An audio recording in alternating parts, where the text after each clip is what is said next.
நம்பி ஆண்டார் நம்பி அவரு எப்படி வந்து ஒரு விநாயகர்ல ஒரு திருநாரையூர் அதுல வந்து அவர் தோன்றினாரு.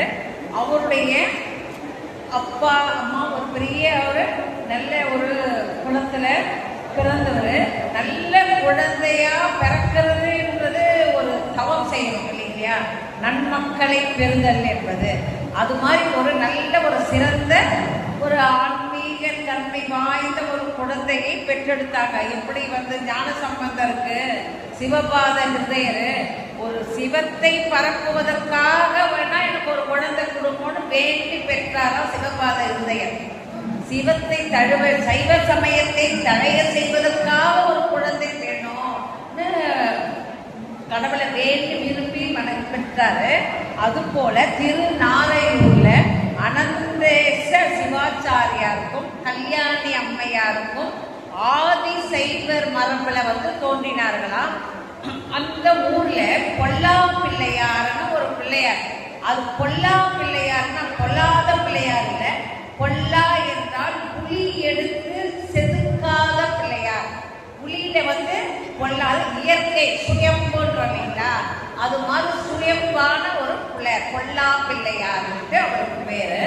அந்த பொல்லா பிள்ளையாருக்கு பூஜை செய்து வருகிறாரு அவங்க அப்பா. நாள்தோறும் பூஜை செய்து வருகிறாரு. இந்த குழந்தையும் அந்த குழந்தை பார்ப்போம் இல்லைங்களா, பார்த்துருக்கான். ஒரு நாள் வந்து எல்லாம் சாப்பாடெல்லாம் நெய்வேத்தியம் கொடுப்பாங்க. நெய்வேத்தியம் கொடுத்த உடனே அப்பா எனக்கு எங்கப்பா நெய்வேத்தியம் சொன்னா, இல்லப்பா வரவங்க பிள்ளையாரு சாப்பிட்டுட்டாருன்னு சொல்லிடுவார். அந்த அவங்க அப்பா நைவேத்தியம் பண்ண பிரசாதத்தை அங்க இருக்கிற எல்லாருக்கும் கொடுத்துட்டு வந்துருவாராம், காலி பண்ணிட்டு வந்துருவாருலாம். அதனால குழந்தை அப்பா எனக்கு பிரசாதம்னு கேட்கும் போது பிள்ளையார் சாப்பிட்டாருப்பாண்டா. இந்த குழந்தை பிள்ளையாரு சாப்பிட்ட இந்த காலத்து குழந்தைங்கன்னா எப்படி சாப்பிட்டாரு என்னன்னு கேள்வியெல்லாம் கேட்போம். அந்த காலத்து குழந்தைங்க சொன்னதை நம்பும் இல்லைங்களா, அது மாதிரி நம்பிட்டு இருந்து குழந்தை. ஒரு நாள் அவர் வெளியே போக வேண்டிய சிச்சுவேஷன் இருக்குது.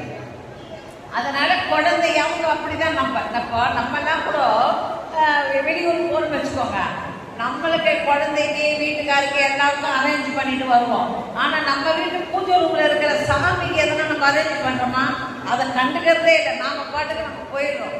ஆனா கோயில்னாக்கா ஒருத்தர் வந்து நம்ம நைவேத்தியம் பண்றாங்க இல்லைங்களா, ஆனா அது அவங்க இல்லைன்னா பட்டாச்சாரியார் இல்லைன்னா வேறு ஒரு ஆளை நியமனம் பண்ணிட்டு தான் அவங்க வெளியூர் போக முடியும், வேற அலுவலுக்கு போக முடியும்.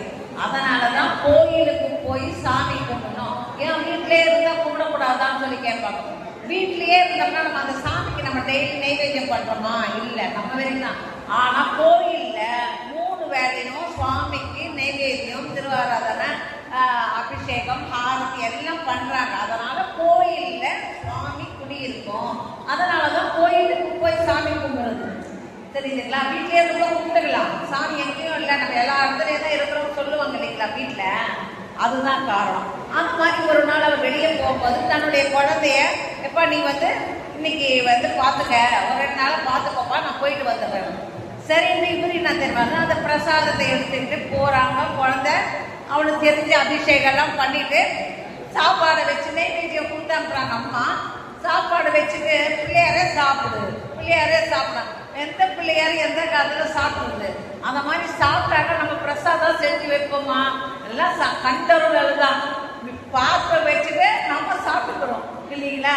எந்த சாமியாவது சாப்பிட்டுச்சுன்னா மறுநாளைக்கு நம்ம வைப்போமா, வைக்க மாட்டோம் இல்லைங்களா. அது மாதிரி தான் அவர் பண்ணாரு. சாப்பிட்ட பிள்ளையாரே சாப்பிட்டு குழந்தை நினைச்சு பிள்ளையாரு சாப்பிடுவாரு.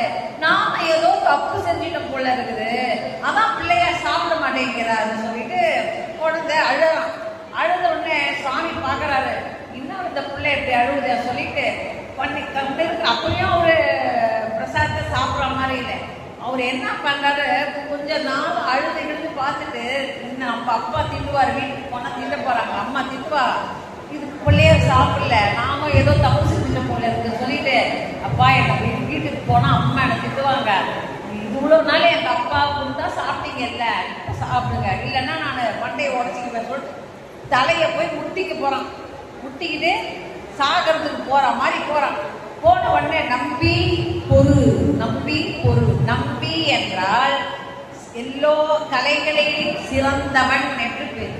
நம்பி நம்பி சொல்வாங்க. நங்கை பெண்களுக்கு நல்ல சிறந்தவளுக்கு நங்கைன்னுவாங்க, ஆண்களுக்கு நம்பி சொல்லுவாங்க. எல்லா கலைகளையும் சிறந்து விளங்குறவங்கள நம்பி. நம்பி ஆண்டார் நம்பி, நம்பியை ஆண்டவர் நம்பி யாரு? விநாயக பெருமான். அதனால் நம்பி ஆண்டார். நம்பி பொருள்னார். பொருள்னே அவர் வந்து ஐயோ விநாயகர் பார்க்குறான். விநாயகர் எல்லாம் சாப்பிட்டார்.